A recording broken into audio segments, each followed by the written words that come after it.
सोचिए, अगर आपके घर के फर्श पर एक लाश पड़ी हो और वो लाश किसी और की नहीं बल्कि आपके उसी पड़ोसी की हो जिसने सालों से आपका जीना हराम करके रखा है। जी हाँ, आज की कहानी कोई आम कहानी नहीं है, बल्कि एक ऐसी रहस्यमयी माँ और उसकी 2 बेटियों की कहानी है जो अनजाने में एक ऐसा कांड कर बैठती हैं जिससे पूरी कॉलोनी में हरकंप मच जाता है। एक तरफ पुलिस की वर्दी में घर के बाहर खड़ा बचपन का दोस्त है, दूसरी तरफ मोहल्ले वालों की शक भरी नजरें, और इन सब के बीच एक ऐसा आदमी जो मरने के बाद भी इनकी जान का दुश्मन बना हुआ है। इस घर में हर किसी का अपना एक गहरा राज है। माँ पर सालों से डायन होने का इल्जाम है। सगी बहनों में एक दूसरे के लिए इतना गुस्सा भरा है कि एक दूसरे के बाल भी नोच डाले। आखिर उस रात बंद दरवाजे के पीछे ऐसा क्या हुआ था जिसने इन तीनों की जिंदगी को एक खौफनाक सस्पेंस में बदल कर रख दिया? क्या ये तीनों इस खतरनाक जाल से बाहर निकल पाएंगी या फिर कोई ऐसा राज सामने आएगा जो सबके होश उड़ा देगा? दिल थाम कर बैठिए दोस्तों, क्योंकि कहानी में जो दिख रहा है सच उससे कहीं ज्यादा भयानक है।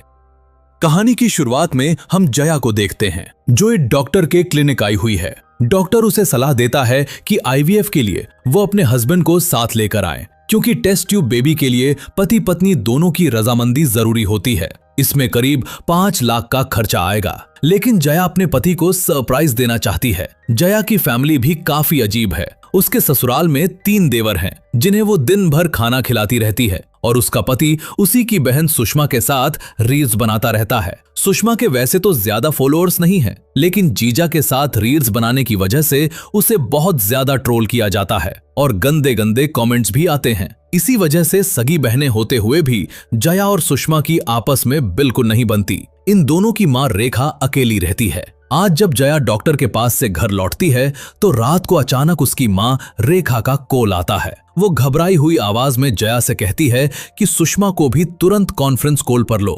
रेखा बहुत ज्यादा डरी हुई थी। उसने अपनी दोनों बेटियों को फौरन अपने पास बुलाया, क्योंकि सामने वाले घर के गुप्ता जी की मौत हो गई थी, वो भी रेखा के घर के अंदर। ये बात सुनकर दोनों बहनें बुरी तरह घबरा जाती हैं। यहाँ से कहानी एक फ्लैशबैक में जाती है। बात तब की है जब रेखा 22 साल की उम्र में दुल्हन बनकर आदर्श कॉलोनी आई थी। उसकी खूबसूरती देखकर पूरी कॉलोनी वाले हैरान थे। रेखा के पति टीटी सुकुमार ने कभी अपनी पत्नी का राज किसी को नहीं बताया, लेकिन धीरे धीरे रेखा के राज खुलने लगे। उसके आने से कॉलोनी का पूरा माहौल ही बदल गया था। लोग उसे डायन कहने लगे थे। रेखा की नजर सामने रहने वाले चरित्र कुमार गुप्ता पर टिकी थी। सुकुमार और गुप्ता बचपन के पक्के दोस्त थे, लेकिन इस दोस्ती में अब चोरी छुपे शक का जहर घुलने लगा था। शादी के 7वें महीने में ही जया का जन्म हो गया, जिससे रेखा की असलियत सबके सामने आ गई और उसकी हरकतें दिन ब दिन बद से बदतर होती गईं। फिर शादी के 1 साल बाद ही रेखा के पति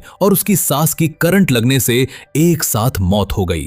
सुकुमार ने गुप्ता जी से कई साल पहले अपना घर गिरवी रखकर कर्जा लिया था। गुप्ता जी चाहते तो रेखा को तुरंत बेघर कर सकते थे, लेकिन उन्होंने ऐसा नहीं किया। इस तरह कई साल बीत गए। कॉलोनी के सारे लोग बूढ़े हो गए, लेकिन रेखा आज भी वैसी ही जवां दिखती है जैसी वो पहले दिन दुल्हन बनकर आई थी। इसी वजह से सब उसे डायन मानते हैं। अब कहानी वापस प्रेजेंट में आती है। जया और सुषमा अपनी माँ के पास पहुंच चुकी हैं। वो जानबूझकर ऐसा दिखावा कर रही हैं जैसे उन्होंने अचानक आकर माँ को सरप्राइज दिया हो। अंदर जाते ही दोनों गुप्ता जी की लाश देखती हैं। रेखा को बस इसी बात की टेंशन है कि इस उम्र में वो किसी भी कीमत पर जेल नहीं जाना चाहती। जया हैरानी से पूछती है, माँ आखिर ये सब हुआ कैसे? तब रेखा बताती है कि रात के करीब 10:30 बजे गुप्ता जी ने बेल बजाई। रेखा के पूछने पर उसने कहा, मैं हूँ। रेखा को लगा कि गुप्ता जी के घर में शादी है तो शायद उन्हें कोई गद्दा या बिस्तर चाहिए होगा, इसलिए उसने दरवाजा खोल दिया। लेकिन अंदर आते ही गुप्ता जी उसके साथ बदतमीजी करने लगे। खुद को बचाने के लिए रेखा ने गुप्ता को जोर से धक्का मारा, जिससे उसकी पीठ में अलमारी का हैंडल घुस गया और ऊपर से सिर पर पर्दे का रोड भी गिर पड़ा। इसके साथ ही कई भारी चीजें उसके सिर पर गिरीं और उसकी मौत हो गई। जया ने तुरंत कहा, माँ अगर ये सब सेल्फ डिफेंस में हुआ है तो हमें पुलिस को सच बता देना चाहिए। लेकिन सुषमा इस बात से बिल्कुल सहमत नहीं थी। उसका कहना था कि कॉलोनी वाले हमारी माँ पर कभी यकीन नहीं करेंगे, उल्टे हम खुद ही बुरे फंस जाएंगे। रेखा भी पुलिस को बुलाने के खिलाफ थी। उसने कहा कि गुप्ता जी तो अब मर ही चुके हैं, बस पूरा दिन किसी तरह काट लेते हैं और रात के अंधेरे में बॉडी को कंबल में लपेटकर नाले में फेंक देंगे। ये सुनकर जया गुस्से में भड़क उठी कि क्या सिर्फ इसी काम के लिए आपने मेरी गाड़ी मंगवाई है। लेकिन सबसे बड़ी टेंशन तो गुप्ता आंटी थी। सुबह हो चुकी थी और गुप्ता आंटी अभी सोकर उठी ही थी। जैसे ही वो दूध लेने बाहर आई तो गुप्ता जी के दोस्त भी पूछने लगे कि आज गुप्ता जी मॉर्निंग वॉक पर क्यों नहीं आए। ये सुनकर गुप्ता आंटी भी सोच में पड़ गईं कि आज तो मैंने उनके खर्राटों की आवाज भी नहीं सुनी। आखिर सुबह सुबह वो गए कहाँ। गुप्ता जी का बेटा स्कूल में पढ़ता है और बेटी की शादी के फंक्शन चल रहे हैं। गुप्ता आंटी ने अपने बच्चों से भी पूछा, लेकिन किसी को पापा के बारे में कुछ नहीं पता था। जब आंटी ने गुप्ता जी को कॉल किया तो घंटी जा रही थी, पर कोई उठा नहीं रहा था। और उसी वक्त फोन की वाइब्रेशन और आवाज से रेखा को गुप्ता जी का वो फोन घर में मिल जाता है, जिस पर गुप्ता आंटी का मैसेज ब्लिंक कर रहा था। कुछ देर बाद जया फोन पर ससुराल वालों को बता रही थी कि माँ की तबीयत अचानक खराब होने की वजह से उसे तुरंत आना पड़ा। तभी वो पीछे मुड़कर देखती है तो वहां इंस्पेक्टर सिन्हा खड़ा था। उसे अचानक सामने देखकर जया बुरी तरह डर गई। सिन्हा हंसते हुए कहता है कि आप पटना से अपनी मदर से मिलने आई हैं, चलिए हमें तिवारी का आलू चाट खिलाइए। दरअसल सिन्हा इसी मोहल्ले का लड़का और जया के बचपन का दोस्त है, जो अब इंस्पेक्टर बन गया है। घर में हुए इस कांड के बाद पुलिस की वर्दी देखकर जया का घबराना लाजमी था। बातों ही बातों में सिन्हा ने बताया कि आज मोहल्ले में जगराता है, रेखा चाची और सुषमा को लेकर जरूर आना। ये सुनकर रेखा ने सोचा कि रात में सब वहां बिजी होंगे, तब वो गुप्ता जी को कंबल में लपेटकर आसानी से नाली में फेंक देगी। रात को जगराते में सब गुप्ता आंटी से गुप्ता जी के बारे में पूछ रहे थे और इधर ये तीनों बॉडी को ठिकाने लगाने ले जा रही थीं। तभी अचानक सुषमा ने घबराकर बॉडी का हाथ छोड़ दिया और चिल्लाने लगी कि गुप्ता जी ने अभी चीख मारी है। रेखा और जया को यकीन नहीं हुआ, लेकिन तभी गुप्ता जी ने करवट ली। वो मरे नहीं बल्कि बेहोश थे और नींद में रेखा का नाम लेकर 3 पत्ती खेलने की बात कर रहे थे। इस बात पर रेखा का झूठ सबके सामने पकड़ा गया। जया के सख्ती से पूछने पर रेखा ने सच उगला कि उसने ही गुप्ता जी को 3 पत्ती खेलने बुलाया था। खुद को बचाने के लिए वो इमोशनल कहानी सुनाने लगी कि इतने सालों से वो अकेली है, कॉलोनी की औरतें बात नहीं करती और पति कब के गुजर गए। लेकिन जया ने पलटकर पूछा कि अगर आप इतनी ही अकेली हैं तो फिर ये सुषमा कहां से आई। बेटियों को यकीन ना करते देख रेखा ने एक और कहानी गढ़ी। उसने बताया कि वो गुप्ता जी की वाइन शॉप में काम करती है और वहां से उसने 5 लाख रुपए उधार लिए थे। ये बात गुप्ता जी को पता चल गई, इसलिए उन्हें मनाने के लिए 3 पत्ती के बहाने घर बुलाया था। लेकिन वो बदतमीजी करने लगे और बचाव में हुए हमले से वो बेहोश हो गए। खुद को बचाने के लिए रेखा ने सुबह गुप्ता जी के फोन से उनकी पत्नी को मैसेज कर दिया कि बेटी की शादी अकेले कर लो, मैं तुमसे नाराज हूँ। यही सुषमा की असलियत भी पता चलती है। कॉलोनी वालों को सुषमा के बॉयफ्रेंड का पता चल गया था, तो उनके प्रेशर में आकर रेखा ने बेटी को घर से निकालने का नाटक किया और जया के घर भेज दिया। लेकिन सुषमा वहां अपनी ही बहन के पति के साथ रील्स बनाने लगी,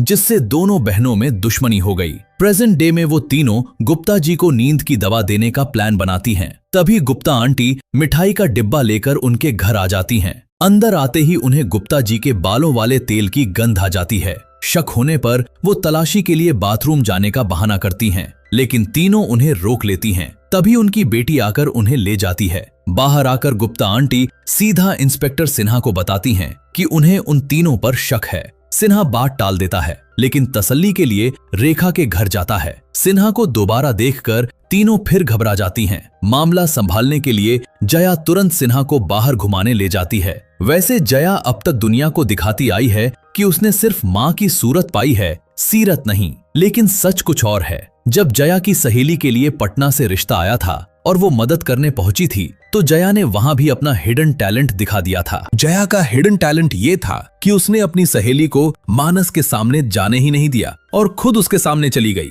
इसी चालाकी से उसकी इतने बड़े घर में शादी हुई थी। अब कहानी वापस प्रेजेंट डे में आती है। जया का पति मानस उसे लेने वहां पहुंच जाता है। वो सुषमा से चिढ़कर पूछता है कि तुम्हारी बहन अचानक यहाँ क्यों आ गई? न तुमने आने से पहले पूछा और न इसने। आखिर ऐसी क्या मुसीबत आ पड़ी थी? बात संभालने के लिए रेखा फूट फूट कर रोने का नाटक करती है और कहती है कि वो बहुत अकेली पड़ गई थी, इसलिए अपनी दोनों बेटियों को यहाँ बुला लिया। 2 दिन बीत चुके थे।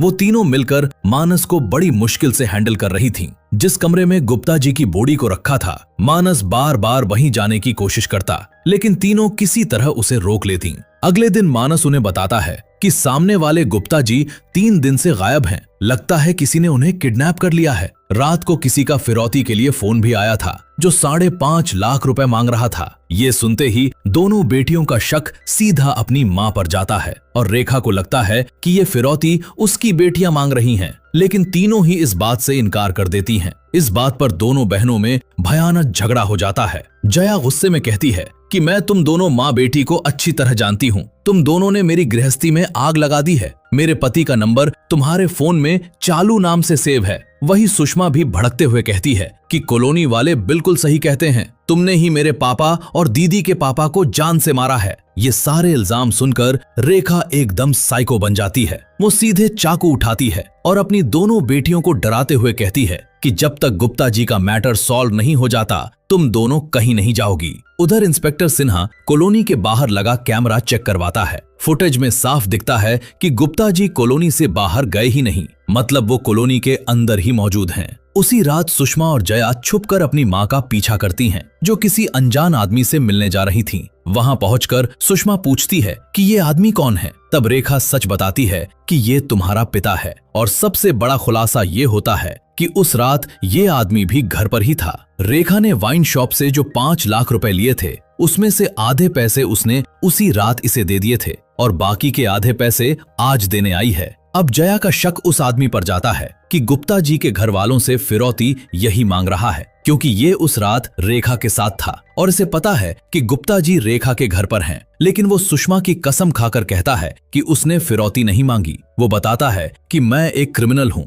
और कल सुबह मेरी गोरखपुर की ट्रेन है, अगर मैं नहीं गया तो पकड़ा जाऊंगा। इतना कहकर वो सुषमा की गर्दन पर चाकू रखता है और पैसे छीनकर वहां से भाग जाता है। घर वापस आकर सुषमा गुस्से में गुप्ता जी के पैर खोलने लगती है। वो अपनी माँ को खूब खड़ी खोटी सुनाती है कि तुम्हारे जैसी औरत मैंने आज तक नहीं देखी, जिसकी जवानी ढलने का नाम ही नहीं ले रही। साफ साफ बता दो अब अगला नंबर किसका है। तभी अचानक पीछे से गुप्ता जी उठकर खड़े हो जाते हैं। उन्हें जिंदा अपने सामने देखकर तीनों की हालत खराब हो जाती है। अंदर कमरे में मानस सो रहा था और गुप्ता जी वहां से भागने की कोशिश करते हैं। तीनों उन्हें पकड़ने दौड़ती हैं। तभी मौका देखकर जया उनके सिर पर जोर से हमला करके उन्हें फिर से बेहोश कर देती है। उनके गिरने की तेज आवाज से मानस की नींद खुल जाती है। वो तीनों उसे समझाने की बहुत कोशिश करती हैं, लेकिन जया अब बिल्कुल खामोश थी। मानस जया पर गंदे इल्जाम लगाता है कि तुम भी अपनी बहन और माँ जैसी ही निकली। वो उसे छोड़कर जाने लगता है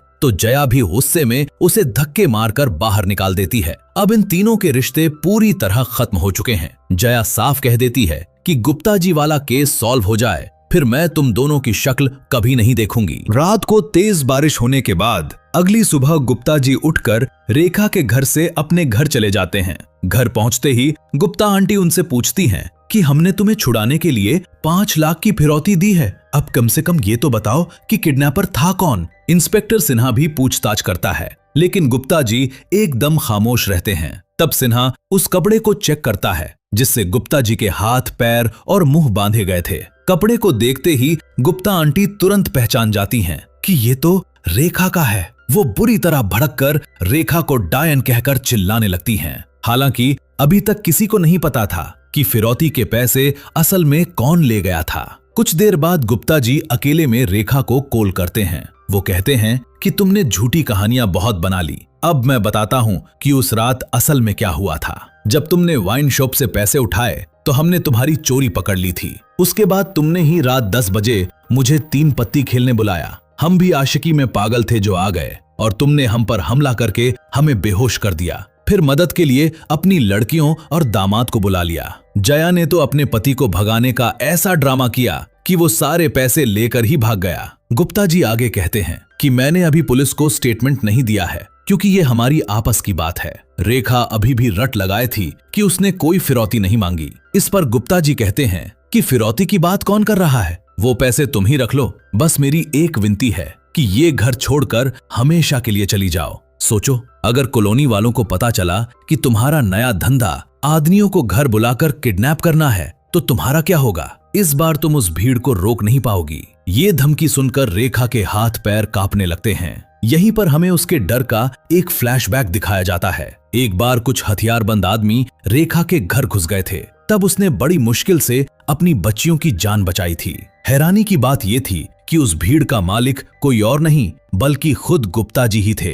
वो रेखा को घर से निकालना चाहते थे और तब उन्होंने कहा था कि ये तो सिर्फ ट्रेलर है, आगे तुम्हारे साथ क्या होगा ये तुम नहीं जानती। प्रेजेंट में रेखा अपने बचे हुए गहने पैक करके बेटियों को देती है और वहां से भाग जाने को कहती है क्योंकि उसे अब पक्का जेल होने वाली है। लेकिन जया अपनी माँ की बात नहीं मानती। उसे अचानक एक आइडिया आता है। वो रात के अंधेरे में गुप्ता जी के घर जाकर उन्हें अपने साथ ले आती है। यहाँ एक और फ्लैशबैक से खुलासा होता है कि जब से रेखा इस कॉलोनी में आई थी, गुप्ता की गंदी नजर उस पर थी। जब रेखा ने भाव नहीं दिया तो गुप्ता ने दीवारों पर गंदी बातें लिखवाकर उसे पूरी कॉलोनी में बदनाम कर दिया। प्रेजेंट में वापस आकर गुप्ता जी उन तीनों को धमकी देते हैं कि मैं तुम्हारे घर आ तो गया हूँ, लेकिन अगर वापस नहीं लौटा तो सिन्हा तुम्हें छोड़ेगा नहीं। मैं तुम्हारे नाम की एक चिट्ठी लिखकर आया हूँ। वो मजे लेते हुए उन तीनों से नाचने और मालिश करने को कहता है, लेकिन उसे जरा भी अंदाजा नहीं था कि सामने कैमरा चालू रखा हुआ है। ये वीडियो सीधा गुप्ता आंटी और इंस्पेक्टर सिन्हा तक पहुंच जाता है। वीडियो देखते ही गुप्ता आंटी आग बबूला होकर वहां पहुंच जाती हैं। पोल खुलते ही गुप्ता जी बौखलाकर उन्हें जेल भेजने की धमकी देने लगते हैं, लेकिन गुप्ता आंटी उन्हें घसीटते हुए वहां से अपने घर ले जाती हैं। एक हफ्ते बाद कहानी का सबसे बड़ा सस्पेंस खुलता है। अचानक गुप्ता जी की बेटी को टीवी पर देखा जाता है। असल में वो अपनी शादी से भाग गई थी क्योंकि उसे अपने सपने पूरे करने थे। अपने ही पापा के किडनैप होने का फायदा उठाकर उसी ने फिरौती मांगी थी। जब उसकी माँ ने तय जगह पर पैसे रखे तो वो खुद वो पैसे लेकर वहां से भाग गई। ये पूरी सच्चाई उसने खुद टीवी पर कबूल की। इसी बड़े खुलासे के साथ ये कहानी यहीं पर खत्म हो जाती है। तो दोस्तों, ये थी हमारी आज की कहानी। ये कहानी आपको कैसी लगी मुझे कमेंट करके जरूर बताइए और ऐसी ही कमाल की कहानियों के लिए सुपर स्पीड सिनेमा चैनल को सब्सक्राइब जरूर कीजिए। तो मिलते हैं जल्द ही किसी और कहानी के साथ। तब तक के लिए धन्यवाद।